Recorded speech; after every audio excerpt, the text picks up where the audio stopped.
Listen, I know the world might seem a little crazy right now. We're in the middle of a Cold War with China and Russia, on the brink of World War III in the Middle East, and here at home we have civil unrest in many of our major cities. But it's important to remember that despite all of this trouble, there's a lot of good things happening in the world too. I struggled to come up with some examples, but Anna de Armas has a new movie out. She's always fun in everything, and Elden Ring Night Rain has been pretty entertaining. Taco Bell has come out with a luxury case at for $5, $7, and $9. You can't get a better deal. Something that'll fill your belly without breaking the bank. Clearly, you can see that it's not all bad news out there. So let's just ignore this end of the world nonsense and appreciate that we're living in a truly gilded age. I'm Tyler Chrestman. Welcome to the Chrestman Conversation.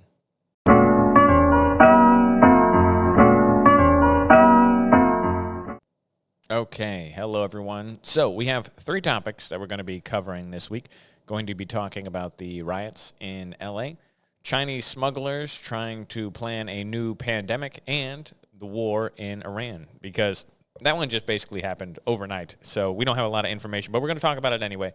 But first, before we get to any of that, let's do our favorite comment from last week. Our friend Kevin said, quote, "Another interesting discussion. I particularly like the segment on Rubio and China. It really can't be said enough about China being an aggressive ideological enemy of the U.S. and the world at large. All the money Americans spend on things made in China makes us complicit in aiding the Chinese Communist Party. We've gotten hooked on crap. Period. End of quote." Okay, Kevin, you are exactly right. This is exactly the point that I was trying to make last week. We are tied to China in a number of ways. It is impossible just to separate entirely from them. However, this was one of the stated goals of the Trump administration when it came to the tariffs, and I think that it was one of the better arguments for the use or the necessity of a tariff. I think that there's a lot of things I don't care if they're made in China. And they can be made other places, but it doesn't bother me that a T-shirt is made in China. Somebody stitched together the fabric and sent over a T-shirt here. They sell cheap crap on Amazon and Temu. This doesn't really bother me. The one thing that we should have learned in the last 5 years from the pandemic is that there are certain things that we should manufacture in the United States, even if they cost more money. And those are things like medical equipment. Medical equipment is very important. The fact that China controlled the production of all the masks in the world seems like a problem to me. And I feel like there are certain things that we should absolutely work towards onshoring in America. I don't understand why we don't have a chip factory in the United States. That was one of the things Donald Trump's first administration, I can't remember what the act was called now off the top of my head, but they had a bill sitting before Congress that basically would say that they were going to fund a chip production plant in the United States. I think Joe Biden wound up signing it in the first couple months of his presidency. This was a great deal because we should. There are certain things that we need to do better at. The fact that Taiwan controls all the chip production in the world is a bad thing. It's not that Taiwan's bad. It's that they're vulnerable to Chinese predation, and we need to be careful. The same thing that China can extort us for medical equipment doesn't seem like a good thing. We shouldn't buy things from China. I'd rather buy them from anywhere else. I agree with you 100%. You're exactly right. China is our biggest ideological enemy in the world, and the fact that they own all of our debt and produce all of our things should be a problem. We're actually going to talk about that a little bit later in the show. Thank you for the comment. Okay. Oh, come up here, Winnie. Come on, your fans are waiting. Come up. Oh, there she is. She's going to sit there and meow. Everyone say hi. You want to say hi? You're always so talkative till you get on the mic. Every time. Every time with this one. Always so talkative, and then you put her in front of the mic, and she has nothing to say. Okay. Topic 1. The race riots in Los Angeles. Now, I am sure that if you watch this show, chances are you are at least casually attuned to politics. Not necessarily watch the news every day or know everything about every bill that's going on. I certainly don't. I know a little bit about some things that I choose to follow. And I think that the people who watch this show are the kind of people who are probably in the same boat. They enjoy politics. They think about it. You maybe enjoy philosophy or culture, whatever it is that you like to talk about or think about that this show appeals to. But chances are you are aware of what is happening in Los Angeles because you would be living under a rock to have no idea what I'm talking about when I'm talking about the race riots happening in Los Angeles. And yes, that is the phrase I'm using because, yes, that is what is happening. This whole thing, we're going to do a little overview here first. This whole thing in Los Angeles is purportedly being done in opposition to Donald Trump's immigration policy. Now, there was a shift that's happened over the past 6 weeks or so when it came to enforcing federal immigration law. It's important to know that Donald Trump was elected in a large part due to his promise to deport people who are here illegally. That is absolutely true. When you look at polling, I think I saw some numbers this week that said it was over 50%. So you're looking at 54% approval of Donald Trump's proposal to deport illegal immigrants, which, again, 54 might not sound like a lot, but it actually is a lot because you don't see a lot of issues where there's overwhelming majority support, and 54% actually kind of meets that threshold because most of the things are a 50-50 split or a 51-49 split. So when you see it start drifting where a lot more people are saying yes than no, it's actually kind of a winner. Donald Trump is on the right side of the immigration debate, according to the American people. He was elected to deport illegal immigrants. He was elected to close the border. That is what his mandate was, and that is what he's doing. Now, at first, it started off, most of the deportations were being done with people who had interacted with the criminal justice system in some capacity. So he was targeting people who were criminals. He was targeting people who had gang affiliations. This is all this stuff. Ignore the case of the guy. We're not even going to talk about him. I forget his name already, which is good. I don't care about him. But remember the guy from Maryland who was described as a Maryland father who was probably a human trafficking gangbanger who we sent to Venezuela, and then they said, no, you can't do that, it's illegal. But it turned out he actually had a deportation order. He just couldn't be sent to Venezuela, but we could send him anywhere else, blah, blah, blah, blah. That's the guy we actually wanted to deport. I know Democrats were very upset about it, but that is the guy that the American people were like, yeah, deport that guy. Criminals who were doing bad things, who had interacted with law enforcement in the United States, these were the people that Donald Trump was trying to deport first. And I think this was a good move by the Trump administration. What's happened in the last 6 weeks is a slight change. Basically, you've heard reports that Stephen Miller met with top ICE officials and basically said, hey, you guys are not doing enough. You're not deporting enough. And the ICE deportations have switched course, and they basically are now targeting anyone who is illegal. Now, I'm going to say something. It's going to come across, I don't know how it's going to come across to people. I am in full support of the Donald Trump administration to deport everyone who's here illegally. That is the mandate I believe he was elected to do. That is what I think would be better. And I know that this is going to upset some people because I've said it on the show, and I meant it when I said it, and I mean it right now as I'll say it again. I do not care about the guys who are here, the men and women who are here because they want economic opportunity. They want to work. They want to do roofing and construction. They want to be a nanny. They want to wash dishes, whatever it is. Like all of these jobs that we associate with illegal immigrants doing, they want to work. They want to work hard and get money for their family, give their family a better life, or even if they're repatriating money back to Mexico or whatever Latin American country they come from. I have no issue with these people. It doesn't make you a morally bad person to break immigration law in the United States. There are going to be some people who disagree with me. That's okay. I don't think it makes you a bad person because you want to come to America to work. It doesn't. It doesn't mean you're a bad person. However, there is a catch here, and it's the same thing. It's actually the same problem we're going to talk about later when we talk about China, where imagine you have this group. All right, just imagine a circle. Here we go. We're going to use some hand signals here. People, pay attention. Imagine you have a circle, and in the circle, you have a representation. This is all the illegal immigrants who come in. And within that circle, you have tiny subsections of that circle, which are different groups of people. If part of that circle is the people like the Trendy, whatever, in the cartels and all the Mexican gangbangers, you get all these guys in there that are there to smuggle drugs, smuggle humans, hurt women, commit crime. You have this group of people within there. You want to segment that group of people out? Absolutely. But you're not going to be able to do that without enforcing the law as it stands. You're not just going to say, well, actually, illegal immigration only applies to a certain subset of criminals who are here illegally. Everyone who crosses the border has committed a crime. Every single person. And I understand the want to do this. But there's other negative downstream costs to immigration that also affect Americans, which is not a good thing. It's a bad thing that illegal immigration drives down labor costs in the United States. You pay Americans less money to do work because illegal immigrants get paid less than their American counterparts. So imagine I want to do a roofing job, and this guy's part of a union, and I have to pay him $54 an hour because he's a union guy, and that's what the union has negotiated. That's what I pay roofers for this roofing job. This guy over here will work for $30 an hour. He'll work for $20 an hour. Why would I hire the union guy who is there, who costs me more money to do the same job? You think that Mexican laborers don't do as good of a job? You've never been on a job site, okay? Hispanic laborers are incredibly, their work ethic is known. They do a good job. I do appreciate that.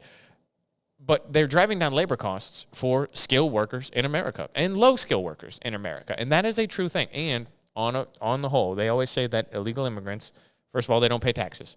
Secondly, they actually take money out of our system in other ways, benefits to the people who come here. So, again, I say, yeah, I have nothing but sympathy for people who want to work hard, who want economic opportunity, but you don't get to break the law to do it. You don't get to come here and not pay taxes. You don't get to come here and live illegally. You don't get to come here and get benefits from the United States. I actually have a what I think is a better solution than a lot of people, which is it would simplify this process. Nope, get down. What the heck are you doing? It would simplify this process tremendously, which is that if you want to come here and work, that's okay. All you have to do is when you're getting your visa for a work visa, all you have to do is say, I'm going to come here. I pledge I am not going to take any benefits from the United States government, and if I do not have gainful employment, I can have whatever. We have to come up with a certain time frame for unemployment, whereas like if I don't have a job for this long, I have to go back, my visa expires, blah, blah, blah. But if you want to come here, you just promise I'm not going to take any benefits from the government, and I'm going to work the whole time I'm here. I have no problem. Low-skilled labor, come on in. But anyway, that's a side note. But my point is that there are reasons why we're deporting people. It's not just because we're mean, not because we're nasty or xenophobic or we don't like brown people in the country, all these stupid scarecrows that you hear people say. It has nothing to do with that. It has to do with real costs to illegal immigration in the country. So this has led to these protests breaking out all over the country, but the big ones are in LA. And what we're seeing right now, it's the problem with large-scale protests. Protesting is great. It's protected by the First Amendment. You have the right to protest. You have the right to freedom of speech. You have the right to lawfully assemble. These are protected things in the Bill of Rights. So it's a good thing to be able to do this. You want to be able to peaceably protest. That is always, these never stay that way, it feels like. Large-scale in-the-street protests always devolve into negative, bad ways that people behave. And we're seeing that right now. What you're seeing is the media is pretending that they've been peaceful, these riots in LA, but they have not been. And I want to show you, actually, let me show you some examples of the very, very peaceful protest that's happening in LA. So here you see a man, go back. Okay. Here you see a man very peaceably putting a skateboard. No, I don't want to subscribe to the LA Times. Through a cop car. Here you see very peacefully throwing fireworks and rocks on California highway patrol cars while the police gather under the underpass. You see that this is a very peaceful way to blow up police vehicles. What you see here is very peaceful fire. This is like a campfire. Everyone sits around singing Kumbaya as they wave Mexican flags on the spray-painted, destroyed vehicles that obviously these vehicles needed to be destroyed for peace, because there couldn't be peace as long as these weren't lit on fire by keffiyeh-wearing, masked hooligans. It's very peaceful, very peaceful. How about this? These are police officers, again, being very peacefully hit with commercial-grade fireworks, which are, in fact, deadly projectiles. I don't know if you realize this, but fireworks are explosives, And we're not talking about bottle rockets. They were saying commercial grade. So when you think of the 4th of July down at the riverfront, the giant explosions that you're seeing, that's what was being fired at these police officers right here, but in a peaceful way. Okay, that's CNN. They're just very peaceful, you can see. And how about this one? Oh, see, these are people right here, see, very peacefully blocking the highway as they bang on the bus window peacefully. And where they're throwing the rocks here, those are actually freedom rocks. So because they're freedom rocks, they don't count. Because people are mad, those are the little angry rocks, and those don't count. So as you can see, very peaceful protesting happening in Los Angeles. No violence. I just showed you a whole bunch of pictures to prove that. There's no violence there whatsoever. And as the media says, mostly peaceful. So obviously not, right? Like, I hope that you're with it enough. I hope that you're aware enough to understand that was an incredible level of sarcasm I just displayed there. I know, it was very subtle. I know you probably couldn't tell. These are obviously not peaceful. You want to get in the streets, you want to march, you want to chant, you want to show up to town halls and say, we don't agree with this bill. You want to do a petition, you want to do a write-in, you want to do anything. There are a million ways to peacefully protest something that you believe is an injustice. You don't like the fact that Donald Trump is now going to Home Depot, his ICE agents are going to Home Depot and rounding up illegals, because when it was the gangsters, you said, this bad. And now it's just the regular people who are working because they've run out of gangsters. So now it's time to move on to everyone else who's breaking the law. And people are very upset about this.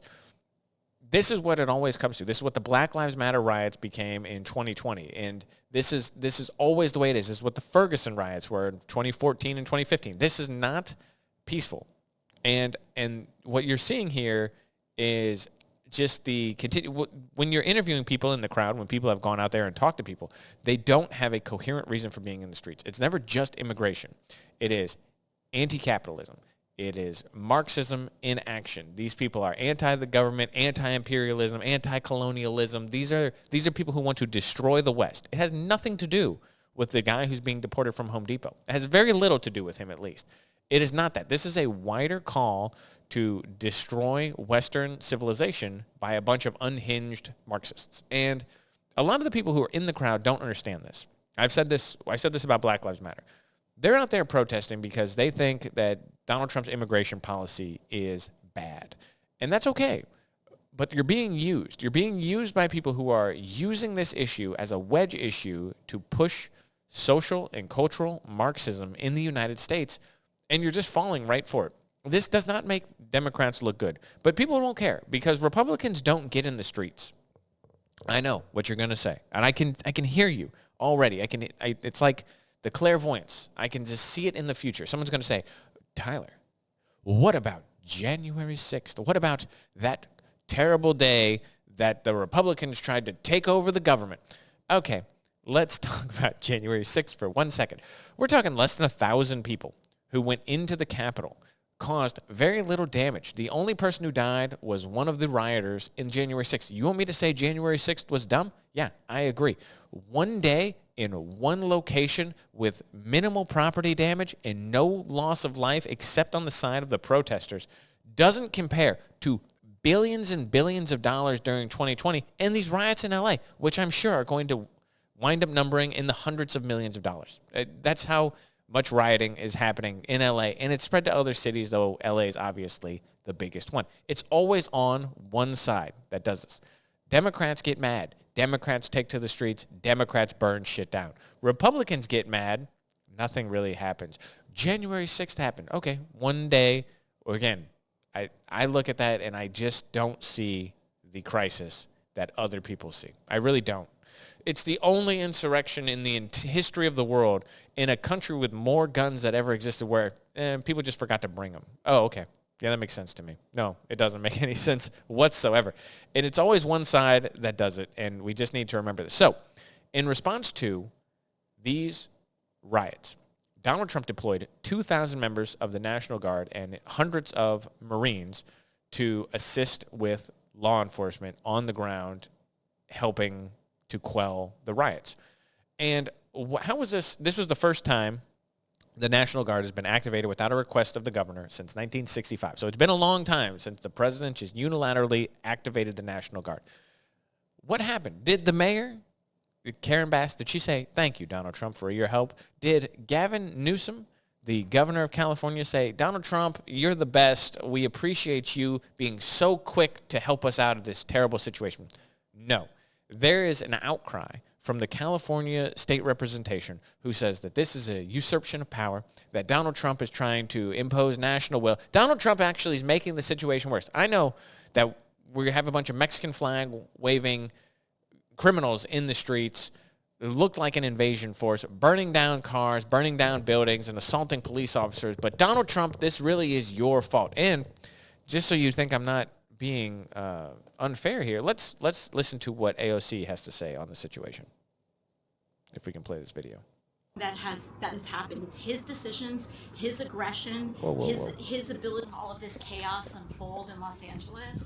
And we really need to have accountability for the administration that has decided to intentionally uncork this chaos. Oh, Donald Trump uncorked it. The administration owns this. Oh, The Trump it's Trump's fault. administration, Donald Trump and Stephen Miller know that when you violently raid elementary schools, Home Depots, and start ripping kids out of people's arms, that is going to create and stoke social chaos. And so we need to hold the leaders who are making this chaos and creating this chaos. Donald Trump knowingly is doing this. He is knowingly provoking chaos.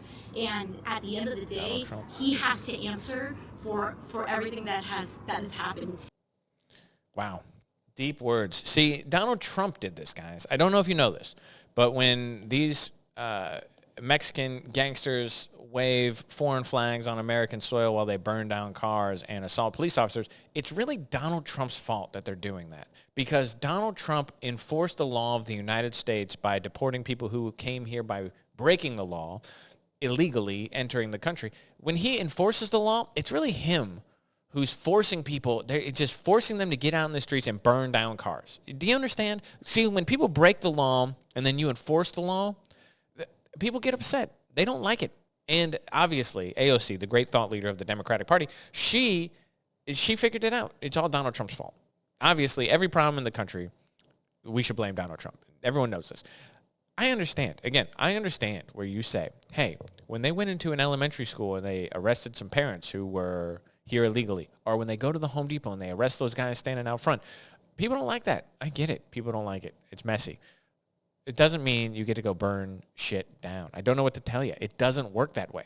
And so I'm actually going to go out of my way to say, I agree with all of these people, by the way. Karen Bass, Gavin Newsom, AOC, criticizing Donald Trump for sending in the troops and stoking fear and stoking tension and making things worse. I agree with them. I am going to 100% say I think Donald Trump shouldn't have sent troops in. He shouldn't have sent the National Guard. He shouldn't have sent the Marines. Let that city burn to the ground. I mean this. I mean it. And I'm like, this is what you want in Los Angeles. This is what you vote for. You voted for Karen Bass. You voted for Gavin Newsom. You would vote for AOC, but you live in California. I get it.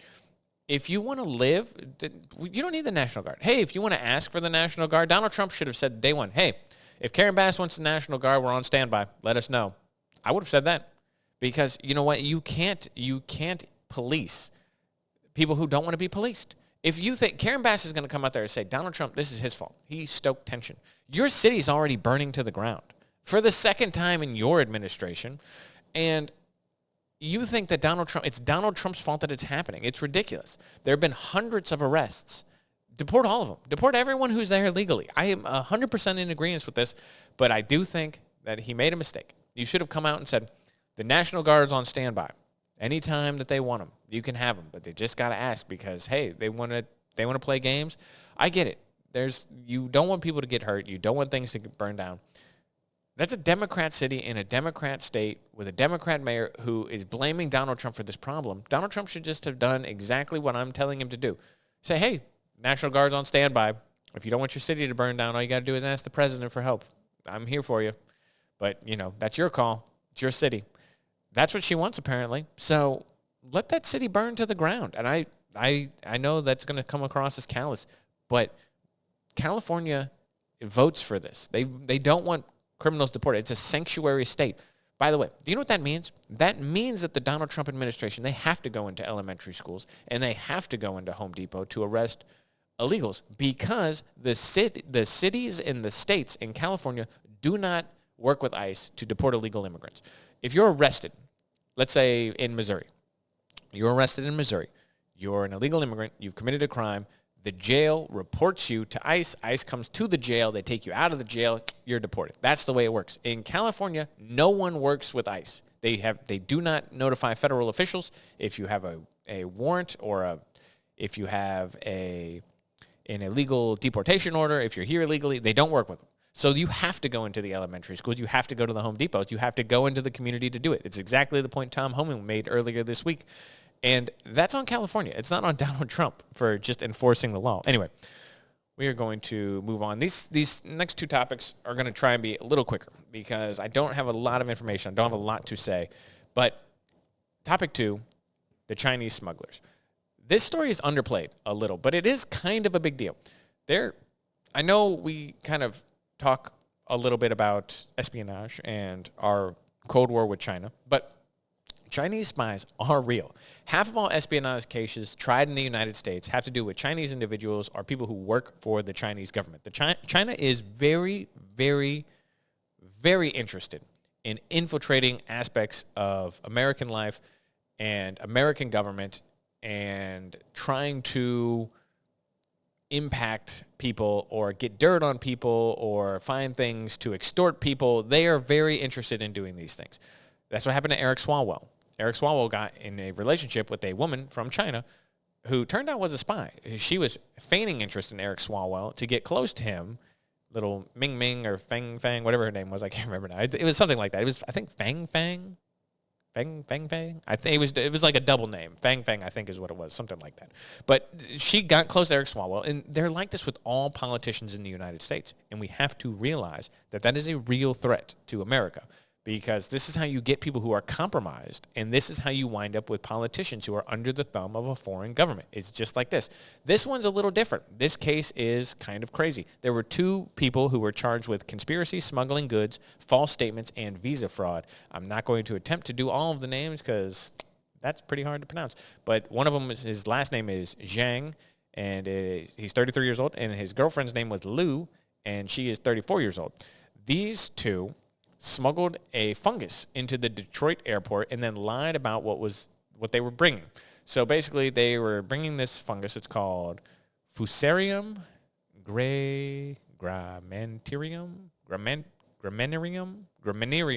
No idea on the pronunciation for that. Didn't know what it was. This is apparently a fungus that can cause disease in wheat, barley, maize, rice. It can wipe out crops, and it can cause illness if ingested by people. So they were smuggling this in to America. Now, they claim it was to study, but it is illegal. They knew it was illegal. They lied about it.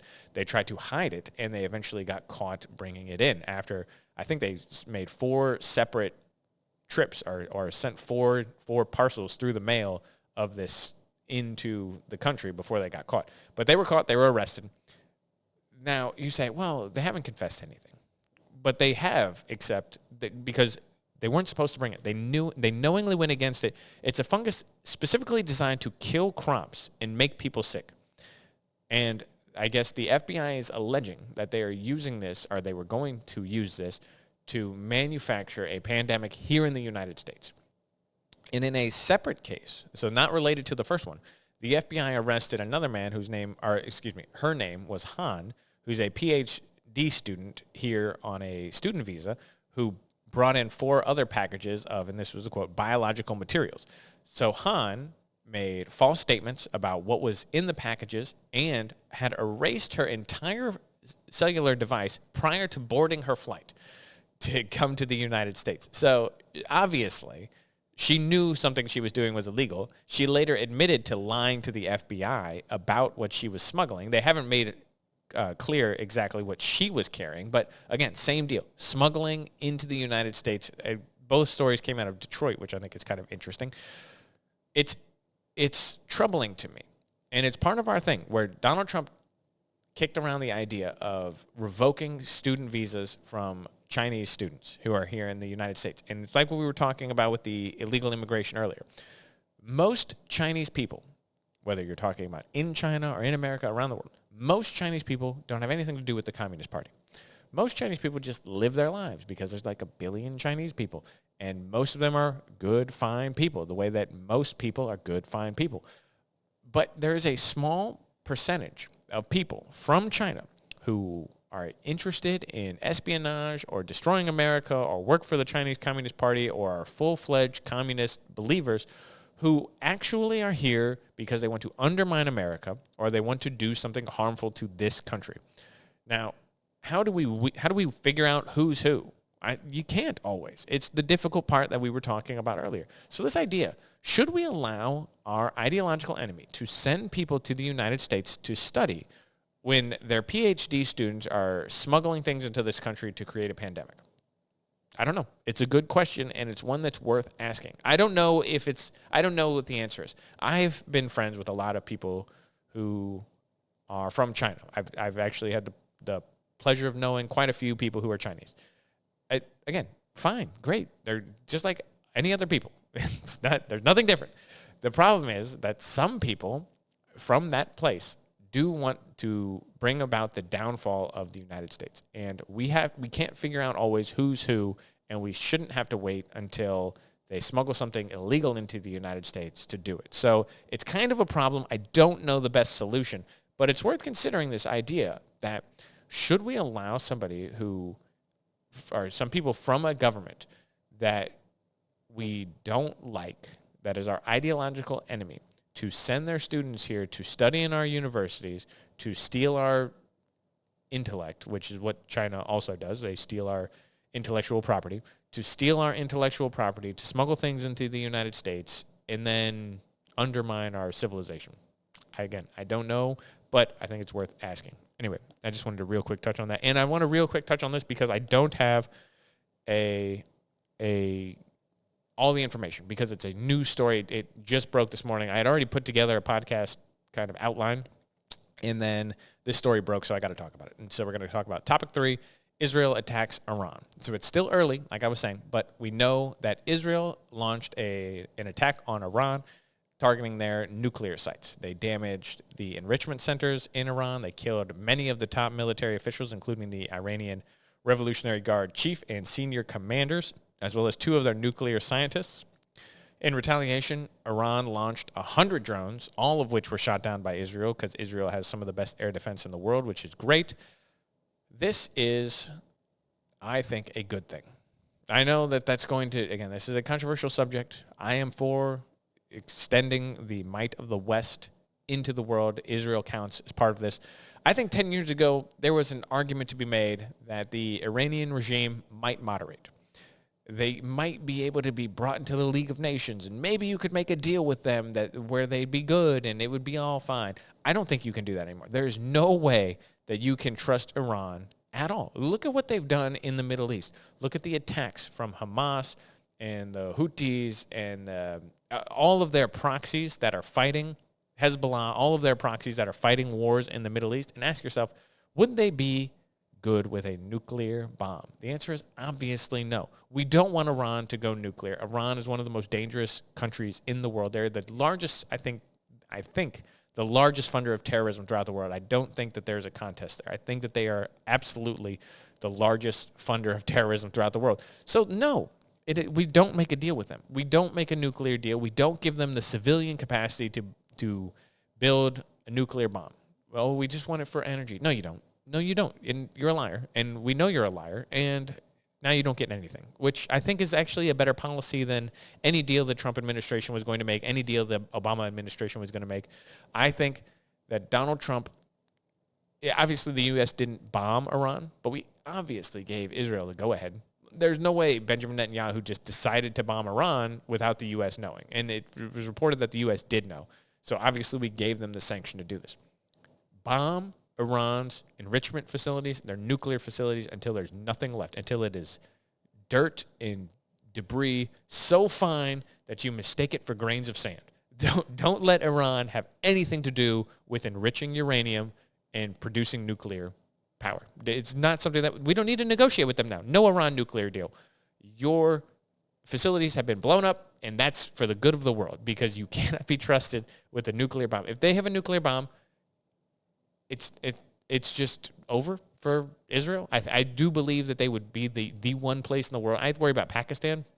Iran would be the regime that would actually shoot a nuclear missile. I really do believe that. And so good. I'm glad that this was done. Again, we don't know all the information, but we'll see as it comes out. No more negotiations. Get it done. Bomb it into a fine powder. And that's that. Anyway, when next week we'll probably talk about this more because I'm sure there will be more fallout from this. But this is not going to lead to World War III. Iran is not strong enough. Who's going to go to war with Israel if it's got the backing of the U.S.? Iran is going to fight a war with Israel? No. I'm sorry, not when Saudi Arabia is going to wind up siding with Israel in a war against Iran. Iran doesn't have the military for that. Their military has been destroyed. Their proxy regimes have been destroyed. Iran is the weakest they've ever been. Now is the time to get rid of their nuclear program so we don't have to worry about it in the future. Good on Israel. I support it. Anyway, we're going to leave it there for the week. As always, questions, comments, concerns, leave them in the comments below. Always appreciate that. And if you say something funny or great or really complimentary to me, I'll make it on the show next week. So make sure you do that, and I will catch you guys next Friday.